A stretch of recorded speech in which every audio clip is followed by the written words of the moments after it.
Hi friends, సాధారణంగా అరోరాలు అంటే ధ్రువ ప్రాంతాల ఆకాశంలో కనిపించే రంగురంగుల కాంతులు గుర్తుకొస్తాయి. కానీ ఇప్పుడు జపాన్ ఆకాశంలో కనిపించిన అరుదైన ఎర్రటి అరోరాలు శాస్త్రవేత్తలను ఆశ్చర్యపరుస్తున్నాయి. ఎందుకంటే ఈ అరోరాలు సాధారణంగా కనిపించే ఎత్తులో కాకుండా భూమికి 500 నుంచి 800 కిలోమీటర్ల ఎత్తు వరకు విస్తరించినట్లు పరిశోధకులు గుర్తించారు. అంతేకాదు, ఇవి ఏర్పడిన పరిస్థితులు కూడా అంతరిక్ష వాతావరణంపై శాస్త్రవేత్తల అవగాహనను సవాల్ చేస్తున్నాయి. అసలు ఈ ఎర్రటి మిస్టరీ కాంతులు ఏంటి? అవి ఎందుకు అంత ఎత్తుకు చేరాయో ఇప్పుడు తెలుసుకుందాం. ఈ పరిశోధనను Hokkaido university Okinawa institute of science and technology శాస్త్రవేత్తలు నిర్వహించారు. ఈ అధ్యయన ఫలితాలు journal of space weather and space క్లైమేట్లో ప్రచురితమయ్యాయి. ఈ పరిశోధనకు టొమోహిరో నకాయామా, రుహో కటావొకా నాయకత్వం వహించారు. 2024 జూన్ నుంచి 2025 మార్చి మధ్య హోకైడో ప్రాంతంలో నమోదైన 5 అరోరా ఘటనలను వారు విశ్లేషించారు. అయితే ఈ అరోరాలు అసలు ఎందుకు ఏర్పడ్డాయి? సూర్యుడి నుంచి విడుదలయ్యే విద్యుత్తు ఛార్జ్ కలిగిన కణాలు భూమిపై ప్రయాణిస్తాయి. అవి భూమి అయస్కాంత క్షేత్రంలో పరస్పర చర్యకు లోనై వాతావరణంలోని ఆక్సిజన్ అణువులను ఢీకొంటాయి. ఈ సమయంలో విడుదలయ్యే శక్తి కాంతి రూపంలో కనిపిస్తుంది.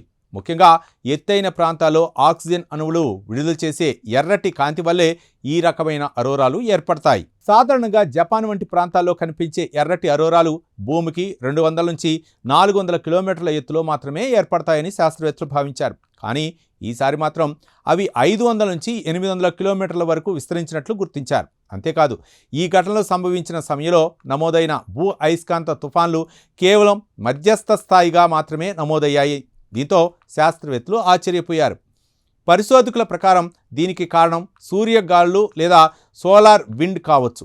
సూర్యుడి నుంచి వచ్చిన సాంద్రత ఎక్కువగా ఉన్న కణ ప్రవాహాలు భూమి అయస్కాంత కవచాన్ని బలంగా ఒత్తిడి చేశాయని వారు భావిస్తున్నారు. దీనివల్ల భూమి ఎగువ వాతావరణం వేడెక్కి పైకి విస్తరించి ఉండవచ్చునని పరిశోధకులు చెబుతున్నారు.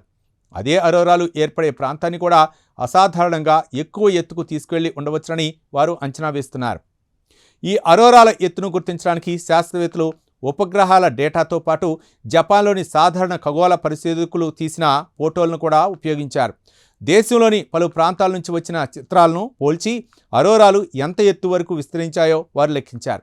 ఇలా పౌర శాస్త్రవేత్తల సహకారం ఈ పరిశోధనలో కీలక పాత్ర పోషించిందని శాస్త్రవేత్తలు చెబుతున్నారు. చూశారుగా, జపాన్ ఆకాశంలో కనిపించిన ఈ అరుదైన ఎర్రటి అరోరాలు కేవలం అందమైన ప్రకృతి దృశ్యమే కాదు, అంతరిక్ష వాతావరణంపై కొత్త ప్రశ్నలు కూడా లేవనెత్తుతున్నాయి. ముఖ్యంగా భూమి ఎగువ వాతావరణం విస్తరించినప్పుడు కక్షలో తిరుగుతున్న ఉపగ్రహాలపై అదనపు ప్రభావం పడే అవకాశం ఉందని శాస్త్రవేత్తలు హెచ్చరిస్తున్నారు. భవిష్యత్తులో ఇలాంటి ఘటనలు మరింత బాగా అర్థం చేసుకోవడం ద్వారా స్పేస్ వెదర్ అంచనాలు, శాటిలైట్ భద్రతను మెరుగుపరచవచ్చునని పరిశోధకులు భావిస్తున్నారు.